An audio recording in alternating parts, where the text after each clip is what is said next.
Niyə nəysə üçün çalışmaq bizə cringe gəlir? Təzəlikcə Ocean Vuong adlı Amerikalı şair, esseyist və müəllimin videosuna rast gəldim. O deyir ki, bir müəllim kimi onun gördüyü ən çətin şeylərdən biri gənclərin bir-birini nəyəsə görə cringe adlandırıb, bir-birlərini nəyəsə necə deyim, effort sərf eləməyə utandırmaqlarıdır. Məsələn, o belə bir nümunə verir ki, hansı bir gənc gəlib, mən şair olmaq istəyirəm, mən yazıçı olmaq istəyirəm, amma bu cringe-dir, hə?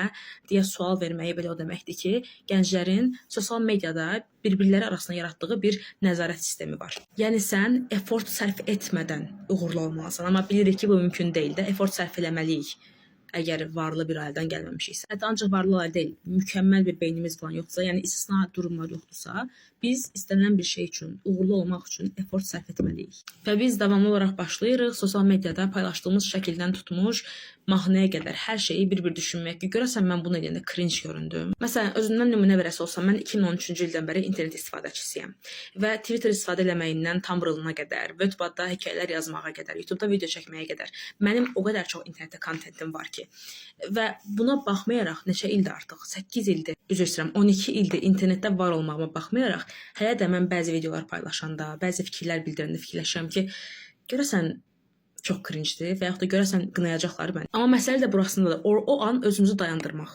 Cringe hiss edəcəklər, sənə cringe deyəcəklər, sənə əzik deyəcəklər, nə deyəcəklər, heç bir fərqi yoxdur. Önəmli olan odur ki, sən o kontenti paylaşdın və yaxud da sən onu yazdın. Məsəl üçün bunu LinkedIn-də paylaşanlar üçün də deyirlər ki, LinkedIn-də bütün günü paylaşırlar, nə bilim, nə edirlər. Bu sizi niyə narahat edir? Yəni biz doğrudan nə qədər bir-birimizi belə qınayaraq həyatı bir-birimizə zəhər eləyəcəyik. Qoyun kim nə istəyir paylaşsın da, əgər ki, bir kiməsə qarşı təhqir, zərər verici nəsə yoxdursa. Yəni sözümün canı odur ki, biz elə bilirik ki, effort, uğur, bacarıq, iş, güc, hər şey yoxdan gəlir. Kimlərsə belə göstərirsə belə, bu belə deyil. Yəni effort qoymalıyıq və bu effortu əgər Instagramda qoymalıyıqsa, bu effortu əgər LinkedIn-də post paylaşaraq qoymalıyıqsa, deməli biz bunu eləməliyik. Əlbəttə kimlərsə bunu eləmədən də uğur qazana bilərlər, amma söhbət bizim özümüzdən gedir. Biz bunu istəyiriksə, nəyə görə kənardan bizi necə görəcəklər, necə bizi qəbul edəcəklər deyə düşünüb özümüzə hər şeyi zəhər eləyirik. Məsələn, nəyə görə əgər Instagrama açıb 15 saniyəlik bir video çəkmək istəyiriksə belə, birdən kimsə mənim haqqımda nə düşünür deyə düşünüb dayanırıq. Və yaxud da o şeiri yazmaq istəyirsinizsə yazın. Heç kimlə paylaşmayın, okey, amma yazın.